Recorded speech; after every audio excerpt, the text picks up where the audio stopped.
Hello আসসালামু আলাইকুম, সবাই কেমন আছেন? আশা করছি সবাই খুব ভালো আছেন। আজকে আমরা ম্যাথমেটিক্সের ইনইকুয়ালিটিস অর্থাৎ অসমতার বেশ কিছু ম্যাথ সলভ করব। এর আগের ক্লাসে আমরা বেসিক সম্পর্কে জানার চেষ্টা করেছি। আজকে আমরা সেই বেসিক ব্যবহার করে বেশ কিছু ম্যাথ সলভ করার চেষ্টা করব। ফার্স্টে আমরা যেই ম্যাথসগুলো দেখতেছি অর্থাৎ যেই ইনইকুয়ালিটিসের ম্যাথসগুলো দেখতেছি তা খুবই সোজা এবং আমরা সচরাচর সবাই এই ম্যাথসগুলো করতে পারি। বাট আমি দেখানোর জন্য একটু দেখিয়ে দিচ্ছি যাতে আমরা পরবর্তী ম্যাথসগুলো আরও সহজে বুঝতে পারি। ফার্স্টে যে ম্যাথটা বলছে সেটা হচ্ছে একটা ইনইকুয়ালিটিস। জাস্ট এই ইনইকুয়ালিটিসটা আমরা সলভ করে এক্সের মান বের করব। আমরা ইকুয়েশন করার সময় বা সমীকরণ করার সময় যেভাবে এক্সের মান বের করতাম জাস্ট সেইভাবে এই মানটা বের করে ফেলবো। আমরা ট্রাই করি কি করব। ফার্স্টে আমরা যেটা করব x minus 3/3 is greater than x plus 2/2। দেন আমাদের 2টা এখানে চলে আসলে x minus 3 is greater than 3x plus 2। দেন আমরা কি লিখতে পারি 2x minus 6 is greater than 3x plus 6, তাই না? হ্যাঁ, এরপরে আমরা যেটা করতে পারি উভয় পক্ষ থেকে 2x বাদ দিয়ে দিতে পারি, যেটা আমরা করেছিলাম আগেও, 3x মাইনাস 2x প্লাস 6। তাহলে হচ্ছে কত -6 is greater than x plus 6। তা -6 উভয় পক্ষ থেকে -6 বাদ দিই, কারণ আমাদের দরকার কি x এর মান। তা -12x অর্থাৎ x ইজ লেস দেন -12 অর্থাৎ x is less than -12। x এর যেই মানটা হবে সেটা -12 এর থেকে ছোট হবে। সেই মানটা কি -12 এর থেকে ছোট হবে। এইটাই হচ্ছে আমাদের ইনইকুয়ালিটিস অর্থাৎ অসমতার ফার্স্ট ম্যাথটা। এইরকম ম্যাথস থাকার সম্ভাবনা আছে, অর্থাৎ থাকতে পারে এরকম একটা ম্যাথস যেটা মান আমাদের x এর মান চাইতে পারে একটু ডিফিকাল্ট দিয়ে। নেক্সট ম্যাথটা দেখি। এই ম্যাথটাতে দুইটা কন্ডিশন দেওয়া আছে। বলছে if x is greater than y and y is greater than z, দেন তারপর বেশ কিছু অপশন দেওয়া থাকবে। অর্থাৎ এইরকম কন্ডিশন যুক্ত ম্যাথসেই থাকার সম্ভাবনা 90%। অর্থাৎ এরকম কয়েকটা কন্ডিশন দেওয়া থাকবে, দেন আমাকে বলবে নিচের কোনটা সত্য অর্থাৎ নিচের কোনটা ট্রু। সো এইখানে আমরা যেটা দেখতেছি y থেকে x বড়, z এর থেকে y বড়, অর্থাৎ তাহলে সবচেয়ে বড় কোনটা?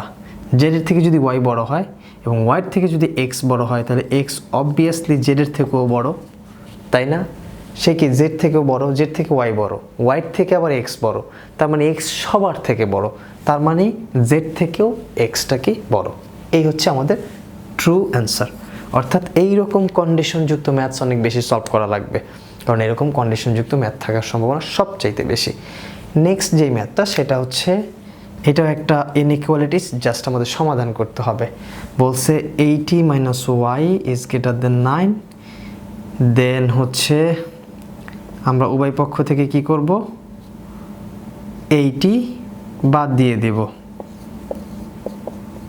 তাহলে কি হয় -y ইজ গ্রেটার দেন -9। এখন প্রশ্ন হচ্ছে এই অবস্থানে থাকলে আমরা কি করব? আমরা বেসিকে পড়েছিলাম যদি দুই সাইডে মাইনাস থাকে তখন আমরা মাইনাস দিয়ে সেটাকে কি করে দেব, গুণ করে দেব, মাল্টিপল করব। যদি মাইনাস দ্বারা দুইটাকে মাল্টিপল করি তাহলে সাইন কি হবে, চেঞ্জ হয়ে যাবে। অর্থাৎ আমরা যদি উভয় পক্ষে মাইনাস দ্বারা যদি গুণ করি -y ইজ গ্রেটার দেন -9, তাহলে আমাদের কি হয় y ইজ স্মলার দেন 9, 9 থেকে y কে ছোট।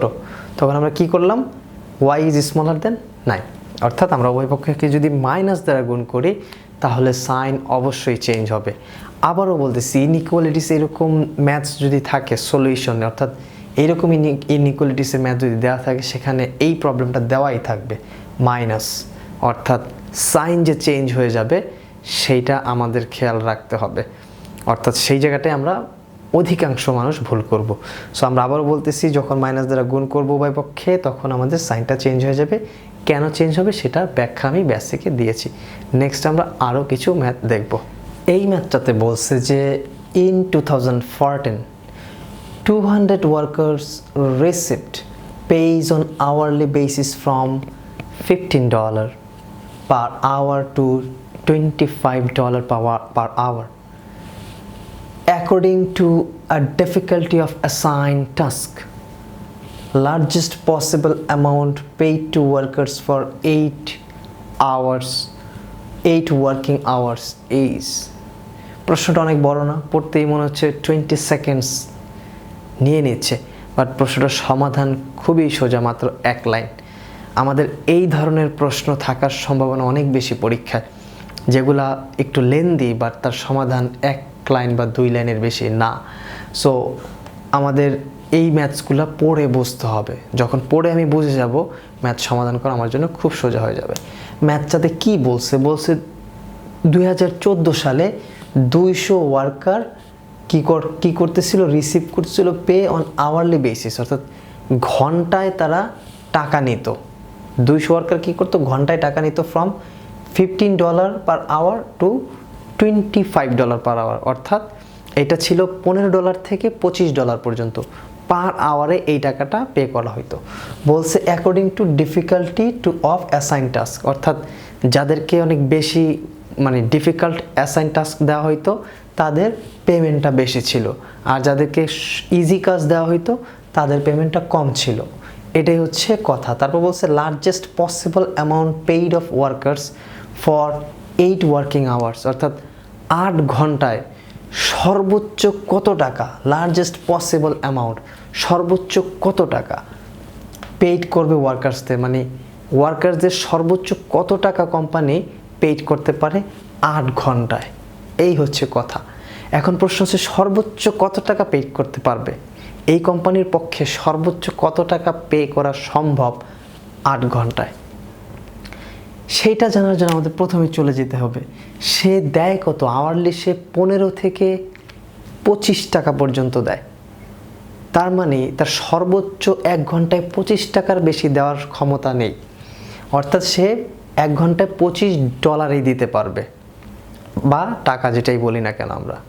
সো তার সর্বোচ্চ পেমেন্ট 1 ঘন্টায় $25, তাহলে 8 ঘন্টায় কয় ডলার হবে, 25 × 8, 5 × 40, 8 × 2 = 16, 4 = 20, 200। তার সর্বোচ্চ সে $200 দিতে পারবে, সর্বোচ্চ তার পক্ষে 8 ঘন্টায় $200 দেওয়া সম্ভব ওয়ার্কারদের। এই হচ্ছে আমাদের ম্যাথস। যদি বলা হয়তো least possible amount paid to workers for 8 working hours, সর্বনিম্ন কত টাকা তার পক্ষে পে করা যাইতো 8 ঘন্টায়। সর্বনিম্ন এখানে কত, 15 টাকা, এটাই সর্বনিম্ন পার আওয়ার, এর নিচে তো নাই। তার সর্বনিম্নর ক্ষেত্রে যদি লিস্ট বলতো তাহলে 15 × 8, 5 × 40, 8 × 8, 4 = 12, 120 টাকা বা $120। সে সর্বনিম্ন $120 পে করতে পারতো ওয়ার্কারদের, অথবা সর্বোচ্চ $200 পে করতে পারতো। এই হচ্ছে ম্যাথস। এইরকম ম্যাথ থাকার সম্ভাবনা কিন্তু অনেক অনেক বেশি। আজকের মতো এখানে শেষ। সবাইকে ধন্যবাদ। আল্লাহ হাফেজ।